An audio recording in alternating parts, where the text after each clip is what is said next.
Okay, so good morning, everyone. Welcome to another session on the data topics that we are doing. We have started with it, and primarily we are focusing on some of the topics which is aligned with some of the standard frameworks like the DAMA framework and CDMP. Some of these topics, as you know, is aligned to the CDMP topics also. So taking that also ahead, we are starting with and the series of sessions that we are continuing. We keep on extending the different topics on data, different areas on data that is upcoming in this is all taking a lot of ground and getting applied across the industries, right? So same way, what we're going to do is today we're going to take a very essential topic, which is primarily on data architecture, right? And that forms your foundation for any of your data ecosystem or data the data architectures that we look into, right? So this is primarily a core component as part of any uh, data office or your any data related initiatives. A lot of organizations speak about data centric, being data centric, and some of these terms keeps on coming in. So data architecture is primarily the key word or the key component that is required for it. Now, if I have to just ask you about data architecture, so normally whenever you hear the word data architect, or I'll just keep the word data outside and just ask you about architecture. So whenever you hear about the word architecture, you can close your eyes and you can just think about architecture, and then some of you might see some of these architectural wonders of the world, So like, for example, the Taj Mahal, the pyramids, the Sphinx Giza Sphinx, or you have the Leaning Tower of Pisa, or even in India, we have a lot of these architectural marvels like the Statue of Unity, you have Statue of Liberty, you have ceilings, and also these are all different types of architectural wonders that comes to your mind, right? So primarily, architecture is definitely is more about the art aspect because you see a lot of differentiation between these different structures that is there. At the same time, there is a lot of science that goes ahead in building these things, right? So primarily, how you need to bring these components together, what is the material that you're going to use, what is the design aspect, and a lot of these components that are together, work together, how you would be able to require to bring them together, how you can optimize that entire usability of that entire architecture. What are the key considerations? Like, for example, when I'm designing a pyramid, can I design that the majority of the part it goes in a triangular shape? Let's say if I just invert that pyramid, will that pyramid be able to stand on the tip of that thing? So it is not possible. So way the architectures have been designed, a lot of the architect will take into consideration in this. Like for example, it starts with getting what needs to be created. Or someone might have thought that, okay, let's say, for example, when Shah Jahan said that, okay, I want to create a monument of beauty, of which is a symbol of love, then that was something that was few of the requirements that was being given. And then there was a person who came in, who designed, who architected this entire structure. And then they decided, okay, whether we should use marble, whether we should use red stones, whether we should use something different. Can we have a lake created, right? So when you're trying to create an architecture, it's very similar to, let's say, for example, when you're trying to build a house, you have a land. Now, this same land, you can create a house in so many different forms. So you require someone, an architect who comes, who understands what are some of these requirements from your side. They will say that, okay, I have this plot, I want a swimming pool, I want a tennis court, and you have so many wish lists. But is the property so much big enough that it can accommodate everything? And if yes, like all of this has to be there, then you see that now what is happening is the terraces are getting converted, you have swimming pools getting. So based on the requirements, the architect will try to accommodate majority of the things. Some of these things may not be possible, these are things. So architecture is primarily an area where the role of an architect starts getting very much important because they will try to understand the requirements. They will try to understand what are the key components that is required to put the architecture in place. And when it comes to optimizing the function, performance, all of these aspects, right? So same goes for data, Like normally what happens in an organization, you see data is being used by so many business functions, business operations, business teams, right? The business departments. Now, what happens is, uh, if you don't have an architect, what happens is you what kind of loosely start using this data. You might not, you will start using the data just for getting your work done. And that's the reason you see a lot of these manual processes via emails and those things.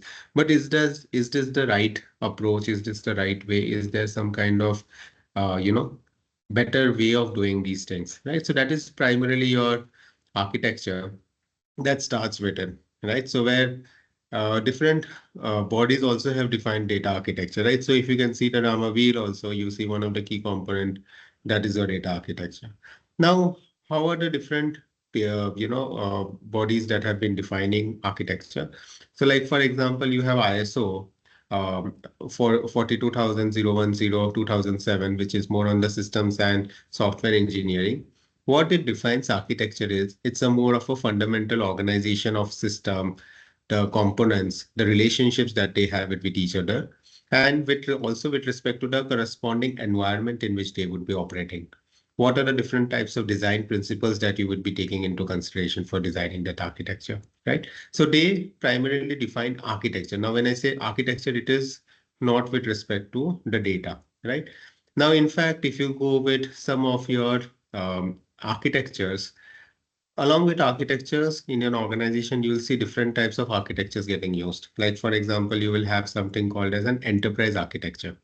Enterprise architecture primarily will encompasses a lot of the domain architectures, like, for example, business architecture, data architecture, application architecture, technology architecture. So primarily, these are the key four components of an architecture. Now, when it comes to we as a data professionals, our focus is more on the data architectures, right? Because we are architects.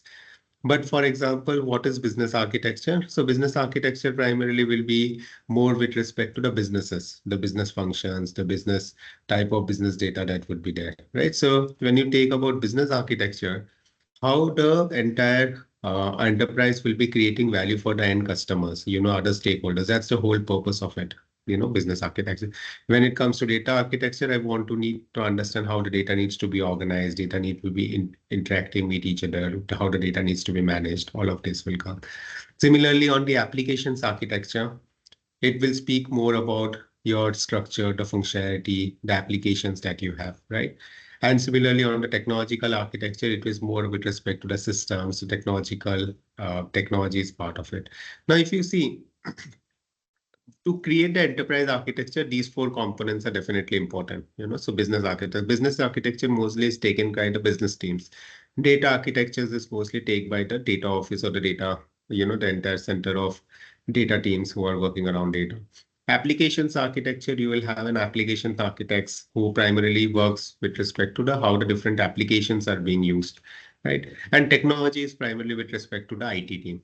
So the IT team primarily, will take care about all your physical technology that would be required. So like this, whenever you will see even architecture, it is not only that it is always with respect to data architecture, and then within the organization, you'll see different set of architects will be existing. You will have data architects, you will have enterprise architects, you will have IT architects, you will have application architects, right? Application architects are more which specific to each of the applications. Like you have core banking solution, you have a regulatory reporting solution, you have something like a card solutions, right? So different types of different applications that are being used. The architect is very specific for that application. Now, these architectures that you would be creating would be happening at different levels within the organizations, right? So if you see, it will be happening at an enterprise level, which is right. You will have it at a business level, you will have at a project levels, and each of them has a specific focus. So that's the reason whenever you are taking in, right, the role of an architect has to be very clearly defined. Whether you are working as a data architect, whether you are working as an application architect, whether you are working as an IT architect, or an umbrella, all of this comes under enterprise architecture. So enterprise architects are normally like, a person who has a lot of these four main pillars, including your business architect, data architects, application architects, and technology architects. Now, here also, in what we will try to see is what are these different types of outcomes of this data architecture? What are the models? What are the definitions? What are the data flows that I need to understand? Similarly, what are the different types of activities associated with data architecture? We're going to see some of them. What kind of behavior that we require to have? What kind of collaborations, what kind of mindsets, what kind of skills we might be requiring with respect to these different roles. Okay. Now, as you can see, these are some of the things, the definitions. So the word architecture can refer to a kind of a description of the state of systems, a component of a set of systems, a discipline of designing systems. It could be an intentional design of a system or a system of a set of systems, right? So artifacts that describe a systems or a team, where that does all the kind of design work like the architects and all. So these are the different types of connotations that you can see, which is also gets associated with architecture. Now, as I was mentioning, these enterprise architecture will be encompassing these four main parts. Now, what are some of the key enablements that an enterprise architecture normally tries to do? Okay. And first of all, when you define an enterprise architecture, first of all, the most important thing it does is it tries to help you to understand the current state of your systems, the systems, the interactions that the current states, systems, the applications they have in place, which is used by different business teams. First of all, it helps you to understand that. Then it also helps you to define what is your future state. What is your requirements that is coming in, what are the key challenges that is coming in, what are the best practices. And based on that, it will help you to visualize or will help you to imagine what is the target state. The third thing, one of the other important aspect is from a regulatory compliance perspective. So regulations will keep on coming, and there might be so many kind of regulations that will require you to have a target architecture state. So like, for example, I give you an example like, let's say RBI wants a kind of a state where all the data that the banks have, they have a kind of a ownership on that. RBI can directly get in all the data at any point in time they want to do an audits. So normally what used to happen is when a regulator says that I want to do an audit, normally banks will start clearing out all the messes, try organizing the data and all. And sometimes what happens is it might start creating a lot of, not clarity. Like at a point in time, I will be doing, all the cleanliness work. But supposedly a regulator wants to do random audits and wants to look the current state of the data. So I should not be in a state that I would be providing data which is required by them. I should be able to pull in the data whenever I want. So this kind of, I want to have that kind of an architecture in place, right? Then I should be able to, and one of the important goal of the enterprise architecture is also that I should be able to manage my data very well. I should be able to promote effectiveness in the way it is being managed, effective management of data and the systems and the data in which the data is getting stored is primarily also one of the key objectives. Now, there are certain some of these to obviously these are something which is very, very obvious that, if you want to have a successful architecture, it will require to have a good design, a good planning aspect on it. And one of the other important aspect is whatever we are defining or we are designing is be getting used. Unless it is not getting used properly, if it is not, people are not able to leverage the benefits out of it, then the architecture, even though you are spending in, so much millions of dollars and all in getting that architecture, but it's not getting used.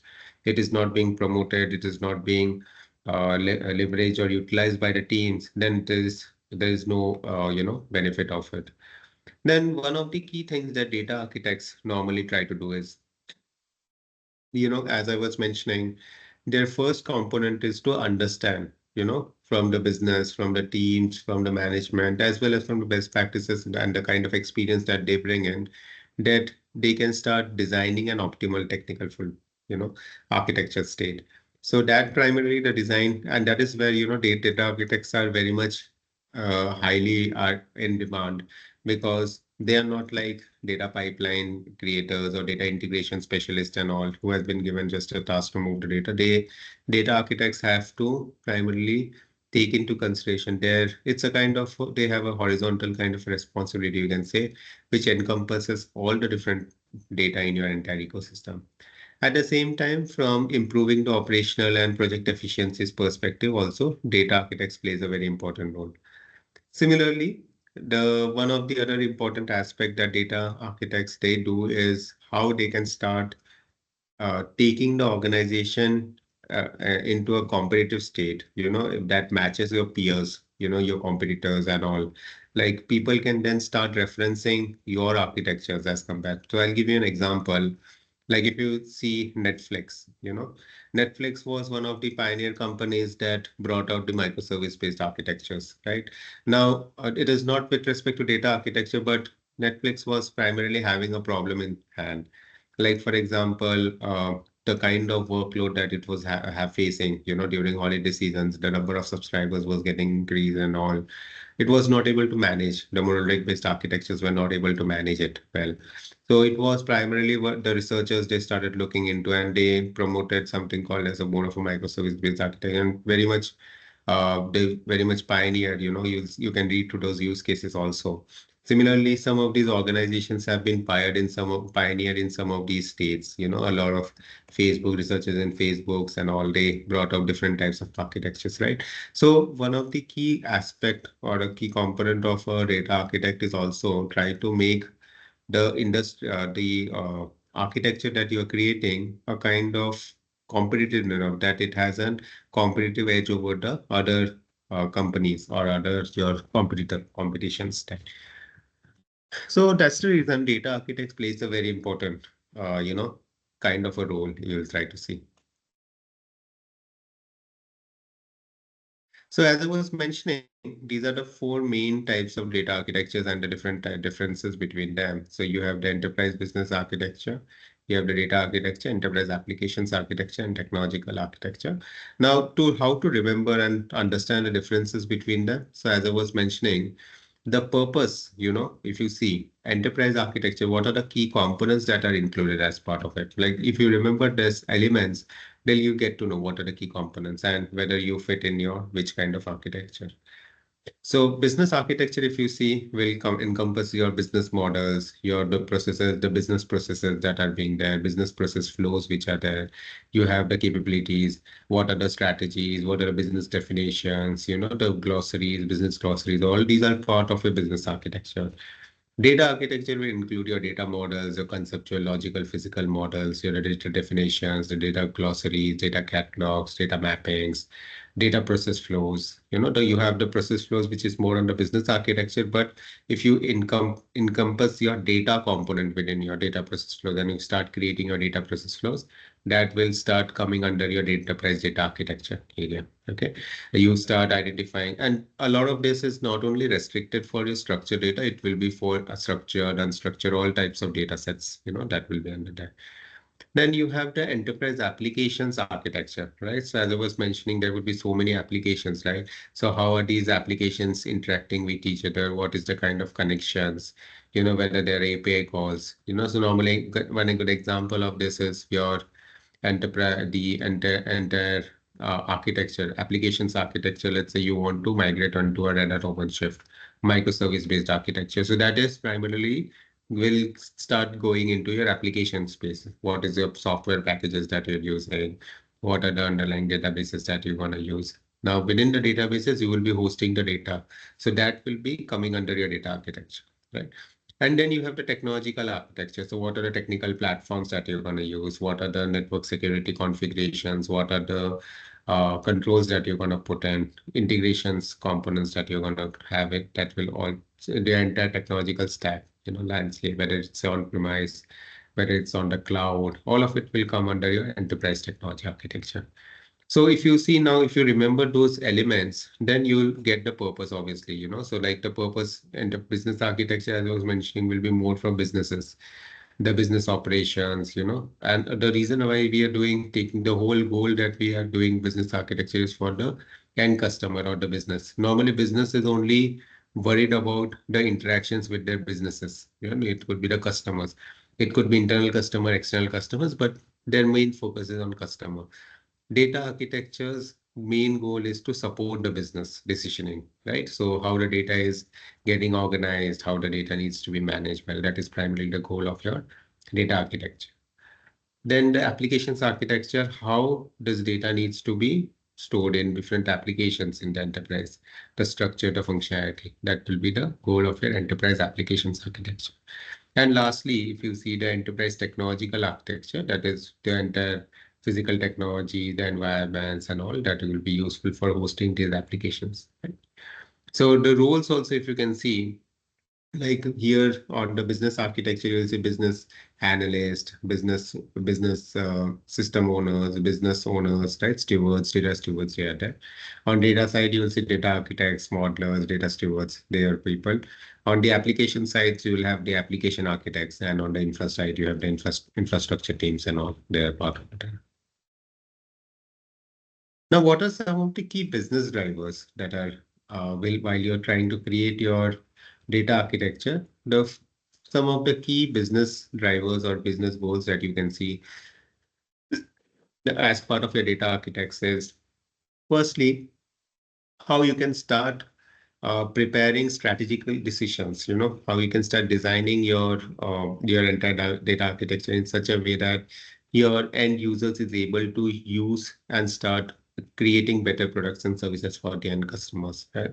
Can they start taking in help from the emerging technologies that is coming in and start identifying use cases. Like say, for example, when you say AI, so one of the key aspects is as part of my data, what kind of additional data points that I look into. Like say, for example, I need to start identifying vector databases and all as one of the types. So that is a new set of data sets that is coming in. So as the new requirement starts coming in, you know how I can start. Or let's say, for example, I want to implement quantum computing. So quantum data is a different set of data sets. So how I can start looking into my data architecture. Can I start translating my business needs into the data and system requirements, right? So that the processes can start coming in. Can I start managing my complex data, and the delivery of the information that I start getting in from the data throughout my enterprise? Can I start facilitating the alignment between my business teams and my IT teams very easily? At the same time, one of the important component of my data architecture is that I act like an agent for change, transformation, enablement, training that I start making people aware of this. So data architects primarily have a very important role, right? So if you see the key components, what are some of uh, the goals, right? What is the key person as part of a data architecture is your data architects, right? So normally data architect, if you consider, is one of a person who drives your data architecture in your organization, right? So data architects primarily, they have a very good understanding of all the different areas of data, right? So whether it's data modeling, data engineering, data integration, data governance, data management. So a data architect is a person who have a very thorough knowledge of the functional components of these, the data aspects. What is the data process flow? What is the data flow? What is data definition language? What is data manipulation language? What are these different structures in data, right? Data structures, what are existing and all. So data architects have a very good understanding, thorough or functional understanding of this. They have a good understanding of the business in which they are operating, because you see different industries have different kind of businesses. Like for example, if I take telecom, the way the telecom business works will be completely different from what a banking as an organization might be working, or let's say a supply chain or manufacturing as an organization. Because in telecom, let's say you have network towers. So network towers management is one component. In whereas on the other side, if you have manufacturing, right? So then you have the sellers, you distributors, right? So that way it will be working a different kind of thing. So data architects also have to have a good understanding on the industry in which they're operating. Let's say they're working in the fashion retail store, so then that works in a different way. At the same time, they have a good technical expertise on implementation of these aspects, right? So they might have created data models, implemented data models. So data architect is not like a person who is just having 1 year experience, 2 year experience, and can become a data architect. Data and normally trends are getting changed now. I have seen in the market people getting hired as a data architect. The role has getting designed, provided as a data architect and the person has very limited experience. So normally, if you see that as a data architect is someone who should have at least 15 to 20 years experience, has worked across each of these areas hands-on, and saying it's not only having a theoretical knowledge, because theoretical knowledge is definitely very much important, but a lot of problems starts happening when you start implementing a lot of these. Let's say, for example, the integrations that you will start doing, and when you start integrating these solutions, when you start having this, so that's reason you also require to have a good hands-on experience on each of these. And that's the reason normally data architects, people who have become data architects have across touched upon each of these areas, in their lifetime, Spencer. They might not maybe spend completely an expert on it, but at least they have spent some time in each of these areas. They know what are the solutions, how they work and all. So that's very much important. So data architects define what are the key roles that you can consider for a data architect. So first of all is they define what is the current state of the data. So they can use certain kind of data maturity assessments. Like for example, you can have a DCAM, data capability assessment maturity. Like this, there are different types of assessment maturity which are there that help you to understand the current state. So that's the first thing that you do. Then based on that, they also start creating a standard vocabulary of all your data and what are the components that are there. They can start aligning your data architecture because they are the proponents of data architecture, right? So they need to start aligning this entire data architecture with your overall enterprise strategy and your business architecture as well. At the same time, they can start defining what is the target state. Now when they identify that across each of these areas that I've identified what is my current state, what is my target maturity. Okay. Now, obviously, I'll say that, okay, I'm currently at maturity level 1. I want to achieve maturity level 5. But is it possible to do it immediately in one go? Maybe not. The organization's priorities might be different, and it is something that you cannot achieve all of it in one go. It might have to be achieved in stages. Let's say from 1 to maturity level 1, I want to go to maturity level 2, from maturity 2 to 3, or from 1 to 3, I can go, and then 3 to 4, it will take. You'll see that the maturity levels, as it keeps on getting higher, it starts getting more slower. Like for example, if you're at maturity level 0, from 0 to 1, 1 to 2, 2 to 3, you'll see will be much faster, because the maturities implementing those processes and all will be much faster. Initially, it will be a little slower. If you see the graph, it might be a little slower because what happens is you will have to start aligning people, getting them on board. So initially, it goes very slow. But once you start having people aligned, then you start seeing that it will start going very fast up. And then you'll see that it will start getting very slow, something like this. So between maturity level 1 to 3, the graph goes very faster, but then after that, it slows down, because after that, when you start getting most of the practices for, that you want to go for 5, it takes some time, it takes a lot of efforts. The changes are not very much visible, and the maturity sometimes takes a lot of time as well. So you'll see this, that is one of the other important role of a data architect is they can start creating this overall plan, the roadmap for the entire organization, how they want to achieve this as part of the overall architecture. So you'll see this. And so these are some of the things, the data architecture that helps enables the organizations. First is as the innovations and evolution keeps on happening for the organization, you'll see that how organizations have completely evolved them over the years. So, and you'll take example of any of the large organizations, how they have transformed over the years. Like banking organizations are very good examples where you've seen that legacy systems might have been there on mainframes and all, but now a lot of organizations have completely moved into cloud. So the evolution that is happening, and these primarily because the types of data sets are also changing. Initially they were more looking with structured data, but now the way they have transformed themselves with respect to unstructured streaming data as well. So that is, you start seeing that they start getting, using those benefits as well. One of the things is translating the requirements, how you can start managing the delivery of these things. We have discussed that as well. Data architecture also helps to facilitate the alignment between your business teams and IT teams, right? So that is one thing. And also they also access change agents for change. Now, overall data architecture, what are some of the key components or the key things that you will start getting as part of your data architecture?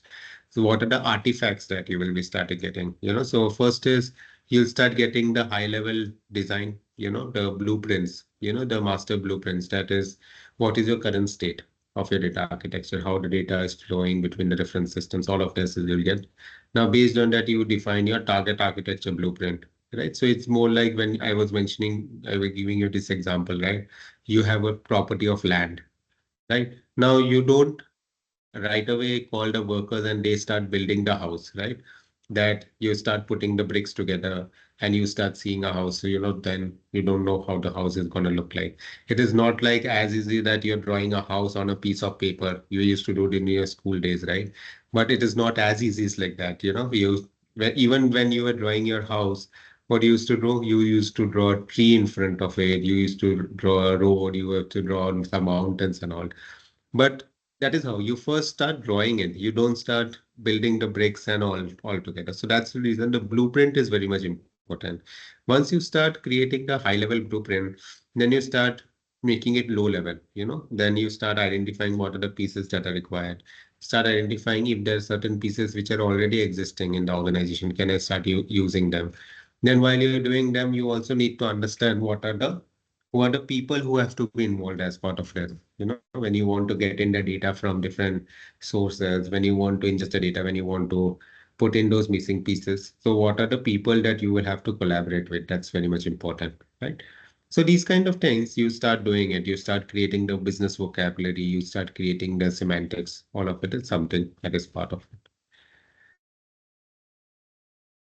Now, if you see data architecture from four different perspectives, what are these different perspectives or, how it looks like? So first is what are the data architecture outcomes as part of it?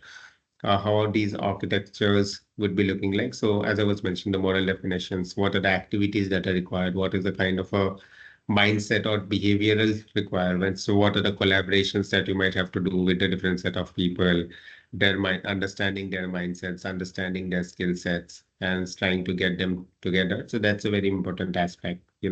So three main components, what are understanding what are the outcomes or the artifacts, what are the kind of activities that you'll have to do, and what kind of behavior you might have to look into.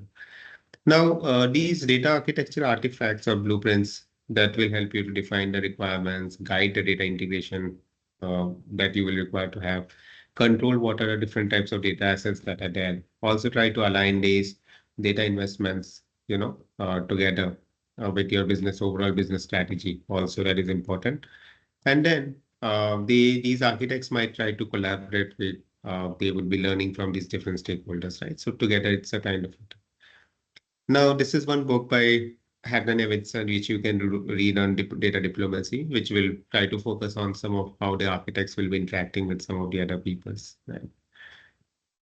Now, while we are speaking about architectures, one of the very popular kind of architectural framework which was proposed by John Zachman in the 1980s, which is a Zachman framework, right?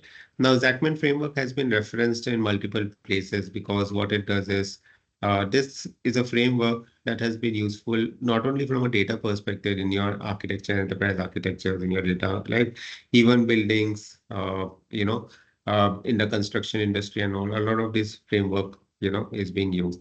Now, what Zachman framework does is it provides a 6x6 matrix, right? So this 6x6 matrix primarily has, six different components on the left-hand side, on the right-hand side, and based on that, you use it, right? So on the left-hand side, you can see the things that you should remember is how it starts, like from your executive level. It starts from your executive level on the left hand side. Then it includes your business management, your architect perspective. It includes your engineer perspective. It includes your technician. It includes your enterprise perspective. Okay. And on the top hand side, you can see the WH questions like the what, the how, the where, the who, the when, and the why. Okay. Now, taking this, what you can do is on the this enterprise perspectives that you can see will define something called as my scope. So that's the reason you can see the scope context over here. The business perspective will help you to understand my business concepts and the business context. The architect's perspective will help me to understand the systems logic. What are the systems components, which is part of it? Yeah, you can also remember or see this, the systems logic. The engineer will help you to understand what is the technological components. The technician will help you to understand what is the tool components. And primarily, you also have the enterprise, which is the operational metrics, right? Now, what will start to help you to understand what are the kind of inventory sets that are there? How are will be answered by the process flows? Where will be answered by most of distribution networks? Who will be provided with your responsibility assignments? Then when will be provided by your timing cycles, and why will be the motivation? What is the motivation?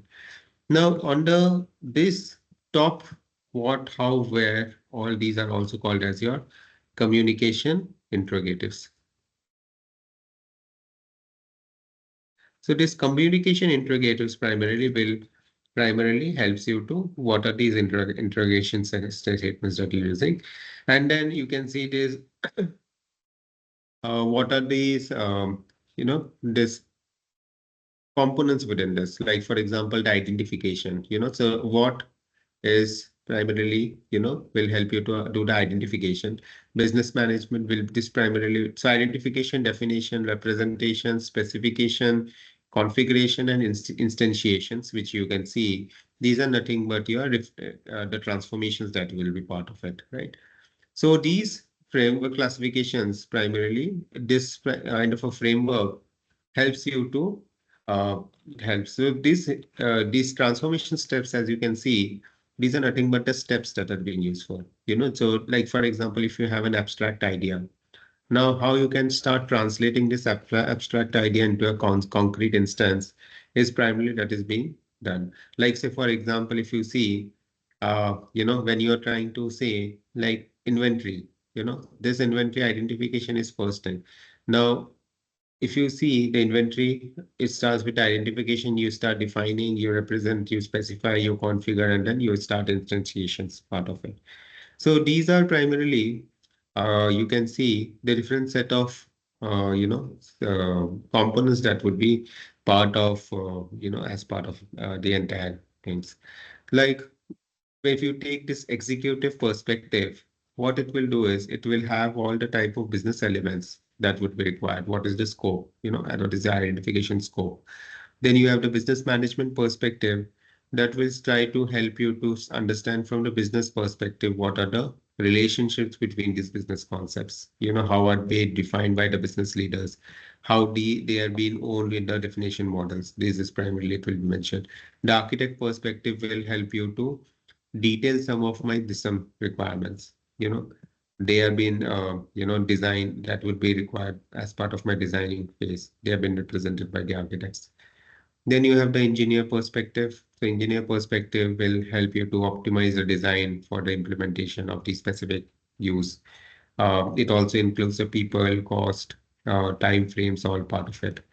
Then the technician perspective will speak more on the component assemblies that are required. So like for example, how the components needs to be assembled, how they need to be operated by the technicians, right? So these are primarily, and then you have the enterprise, which is more on the user perspective, you can say, which is primarily be provided with the actual workers who would be required, who would be working as the participants as part of this framework, right? So any kind of an use case that you take, any kind of an any kind of a industry that you take, this kind of framework will try to help you identify.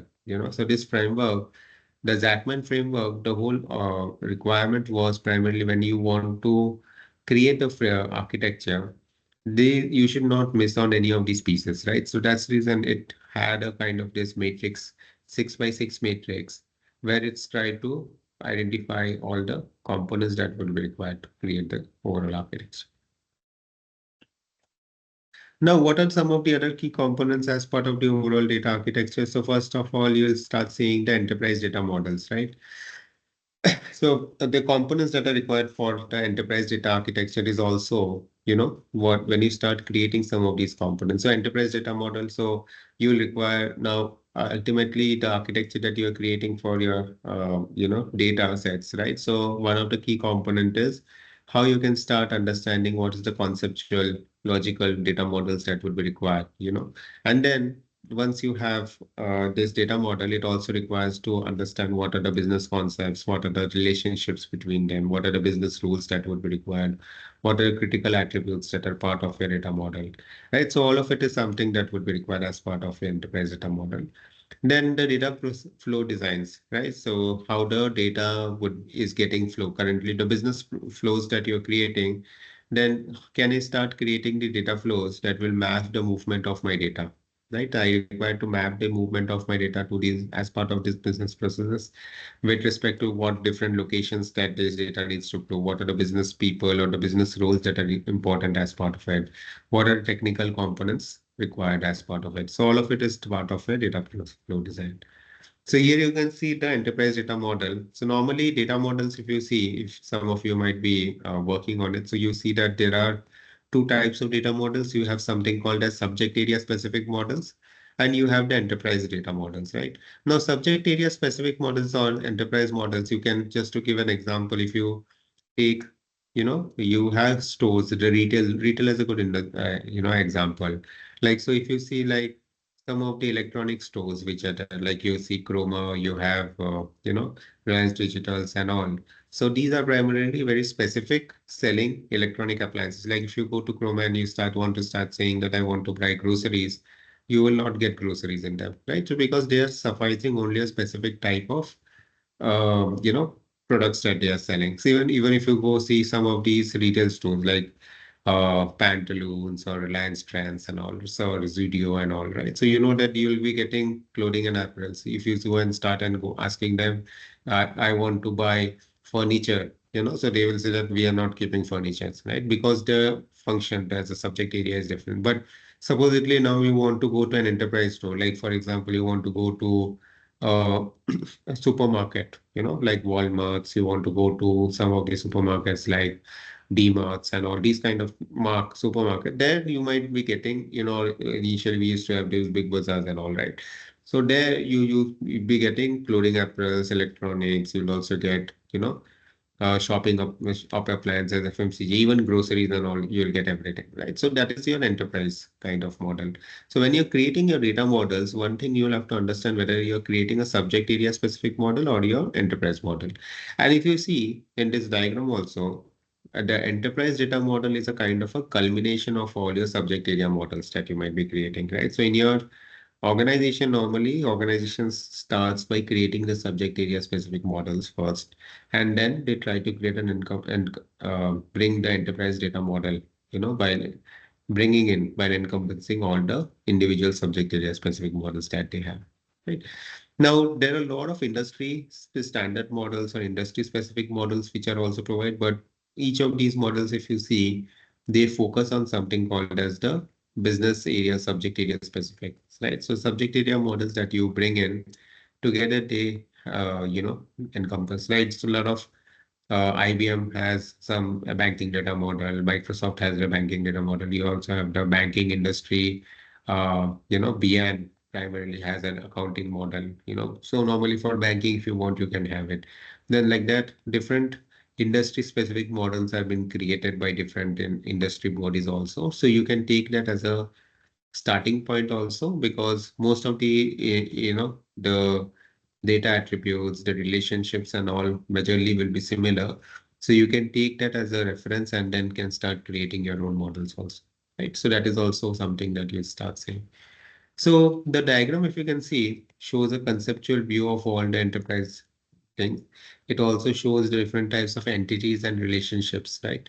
The entities are primarily will try to encompass the similar type of data together, right? So what are different types of entities? Like, for example, you have customer as an entity that wherein I can start getting all my customer data. I can have account as an entity. So like this, there are different types of logical groupings that I create of these data sets in the form of entities. And these needs to be related to each other, right? So for example, if you have want to understand what are the account and customer relationships. So then you will have required to reference the account and the customer entities. So these relationships are also, that is where as part of your data modeling, you start creating them, right? Then you also try to create the logical views of the same subject areas, logical physical models types. Physical models is more with respect to when you identify some final data store in which you want to create is primarily you will be creating your physical models as well. So here you can see the subject area specific models, right? So this is the subject area. Now each of the subject area model you can expand it. Here you can see. So these subject area models also could be created. Now, and when you're creating this enterprise data model, there are different approaches. You have a top-down approach, you have a bottom-up approach, you have a hybrid approach also, wherein, in the top-down approach, what you're trying to do is you're trying to start identifying all the different subject areas, gender entities, the attributes, relationships, right? So the problem with this top-down approach could be, sometimes you create a lot of these subject areas and all, but at the end, when you start bringing in the data, when you physicalize and you start mapping and start getting in the data, you see that a lot of either that model is over exhaustive, you see so many fields which are remains unmapped, which is not there in your ecosystem, or you see that it's under mapped, as in like you feel that your the data sets that is there in your organization, it doesn't fit. So a lot of times it gets overutilized or underutilized, right? And then you also have a bottom-up approach. So in a bottom-up approach, what you do is, okay, you say that the top approaches might be having these problems. So I start with a bottom-up approach. So let me just identify all the data that is existing in my organization and let me create a data model around it. So because data model is ultimately a more of a logical representation that I'm doing, right? Like for example, I want to get in or use my data very easily. So that's the reason I'm creating the data model. Now, if I'm trying to identify all the data sets within my organization and start from there, again, it could be a challenge because there is so much amount of data, 50,000, 60,000, 70, 80,000, data attributes might be there. Now I want to start grouping them into different entities, relationships and all.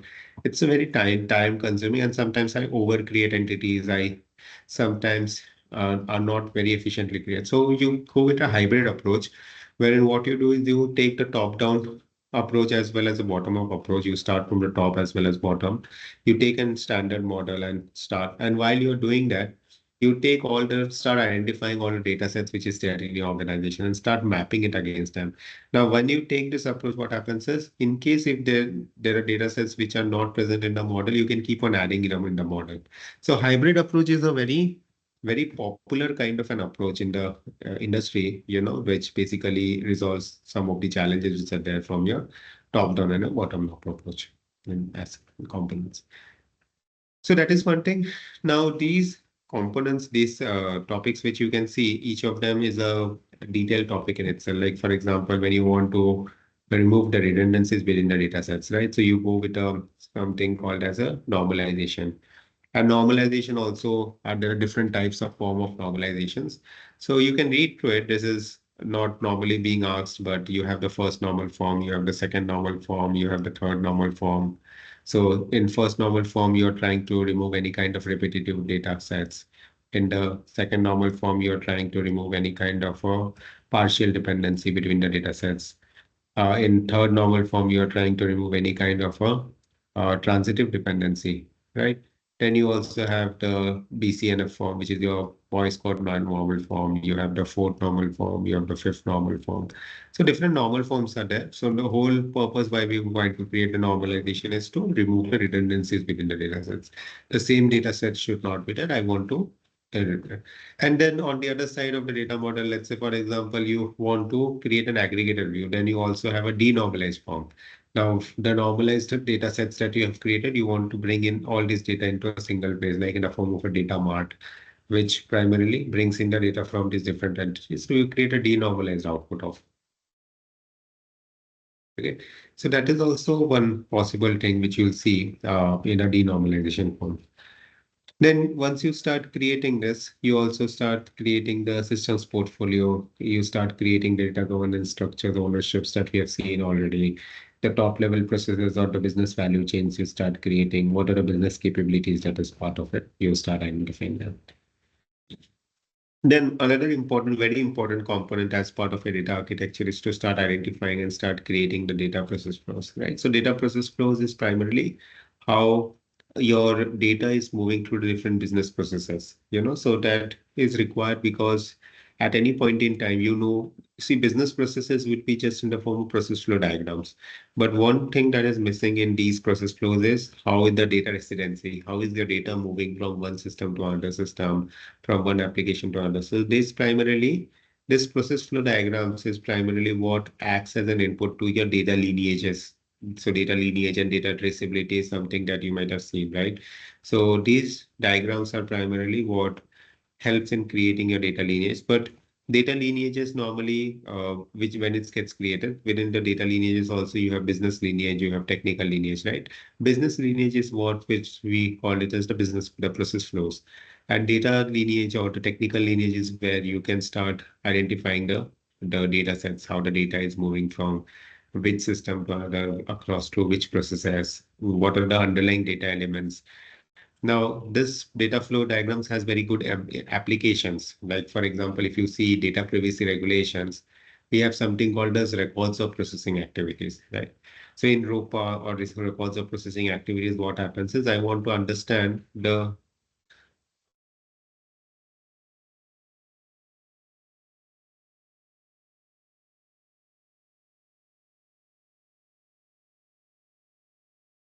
so basically, I want to understand how my data is flowing across right from the point of data collection to the data, data storage, analysis, right up to the point of data extraction, how the data is moving, the entire data flow I need to understand. So that is primarily, this data flow diagrams has so many applications.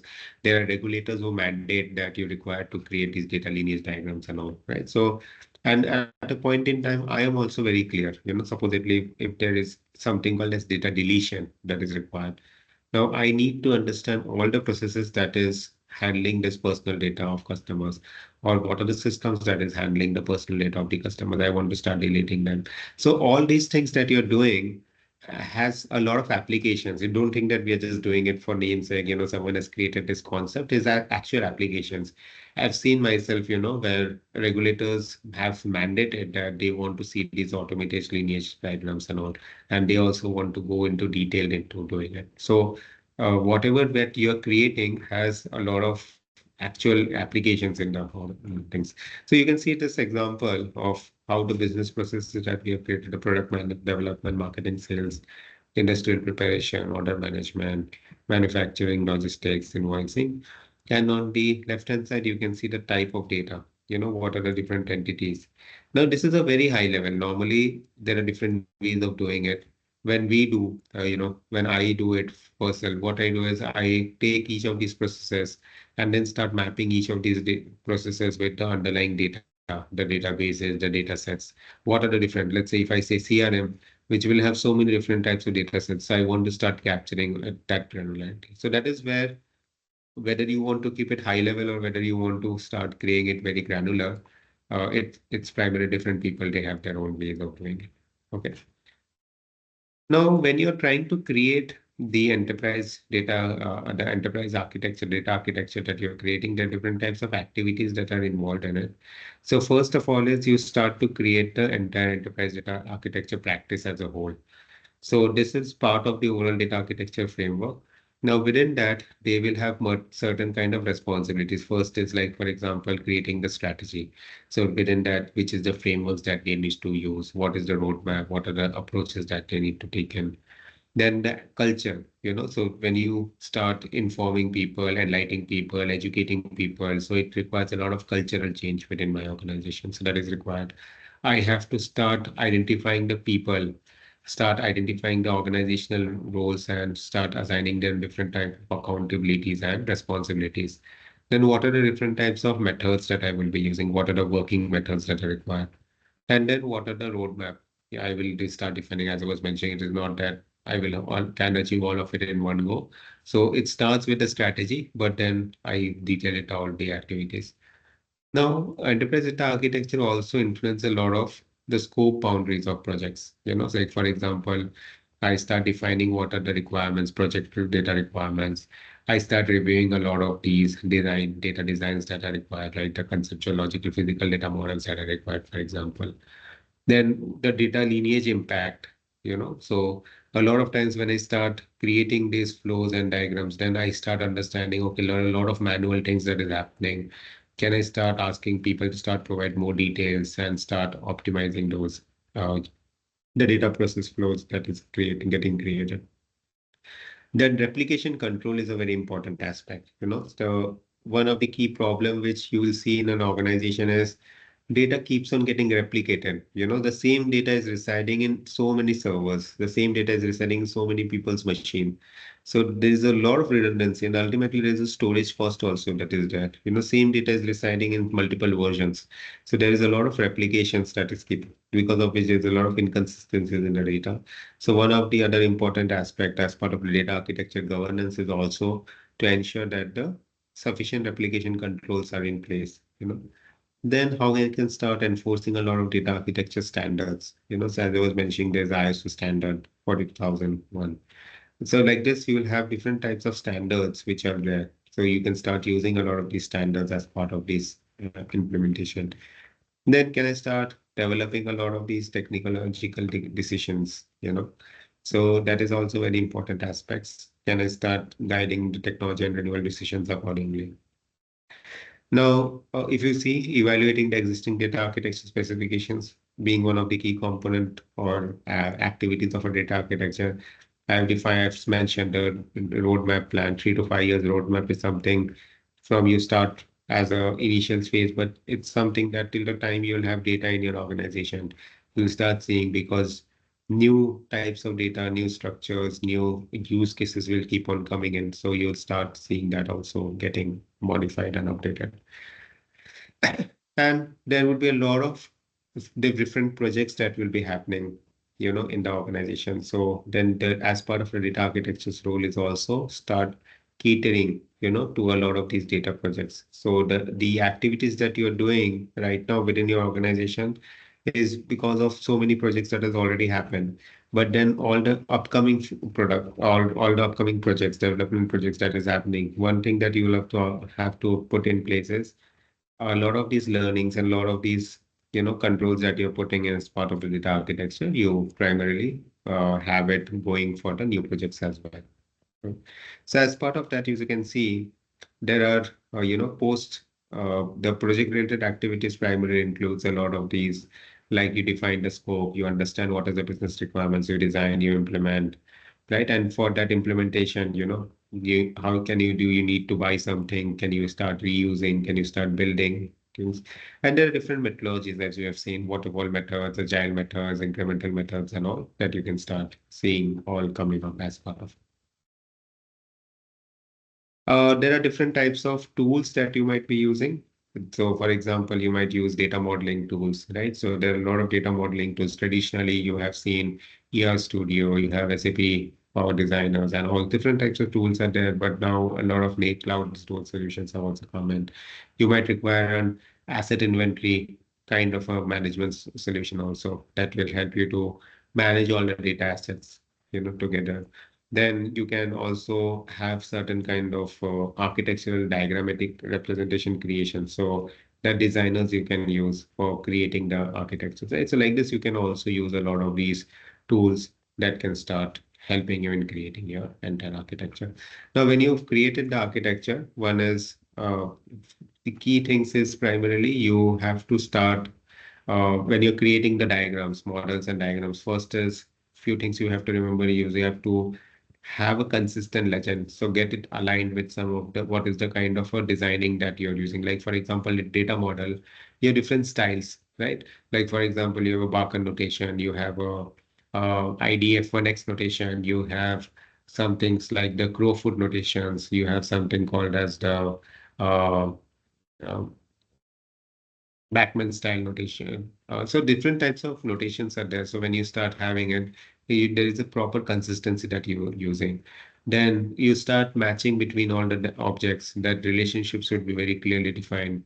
Wherever there is any key assumptions that you're mentioning that you have to clearly mention. So these, when you start using a standard notations in place, what happens is there is a lot of clarity because it is all everyone will be able to understand that.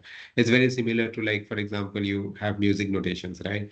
Now, why those notations is being used is primarily because if I have created music, now if the same staff notation, I want Western notation, staff notations, if I'm giving it to some other person, the same person can be able to sing the same song, right? So their understanding, my understanding is same. So that's the whole beauty of having these common notations. So when you do that, do a kind of a risk assessment also. Continuously, you should do also a risk assessments. So risk assessment, some of the key risk is whatever you're doing has to align with your management, right? So lack of management support will be a very key, challenge that you'll start seeing because a lot, everything of this will require budget. Therefore, in bringing in new architectural tools and solutions on architectural blueprint, it cannot happen without a management support and financial support also. Then start incrementally doing steps and start showing to management so that they can start supporting. Like, for example, even before buying a tool or proposing a tool, you do your assessments and presenting to your management and starts giving reasons and justifications of why this is required, what is the gap, right? Then what you also do is you'll see that there is a lot of cultural shocks people will be getting. People might not be able to align to what you're trying to do, right? Because this is something maybe someone in the organization might have taught him, like the CEO has taught him, but the people who are on the ground and doing, they will not understand what's the benefit of this kind of that architectural transformations, right? So that's kind of thing. And that's the reason bringing in an experienced leader is very much important. A person who has good credentials, has a good name in the market. Normally, when the people they see someone like that leading from the front, people they fall in place, fall in line. Yeah, so that is one thing. Also, you'll see that different set of people will be there. Some people will be very much aligned, some people will not. So you'll have to take all of them together. You cannot say that these people who are not responding, not aligning, we will ignore them completely. So that is also something that not should happen, right? Then from the architectural governance perspectives, couple of things that you can start doing is the metrics. So for example, when you're creating the maturity assessments, I was mentioning the architectural maturity assessments, you start using some frameworks and start measuring them. You start doing what is the architectural standard compliance rate. You can calculate that. You can see what are the kind of the components that could be reused, that needs to be retired, that needs to be replaced, right? So you start doing that. So that is another metric you can calculate. Is there any kind of an efficiency currently? What is the current, inefficiencies which are there? Can you start measuring that with some value? And then based on that, you can start, creating certain benefits and start showing to the management. Then the business quality, is it improving? The business, agility, is it improving? Environment improvements, how can you see? So all these kind of different metrics that you can also start.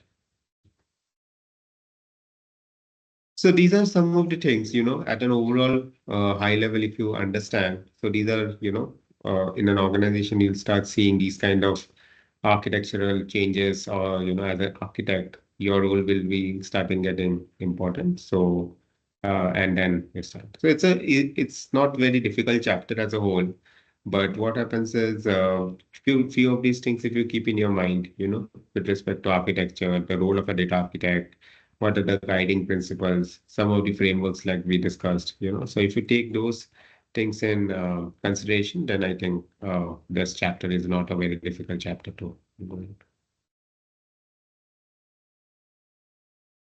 Okay, so I think this was something on data architecture. So I'll see if there's any Q&A, if any questions they're being posted.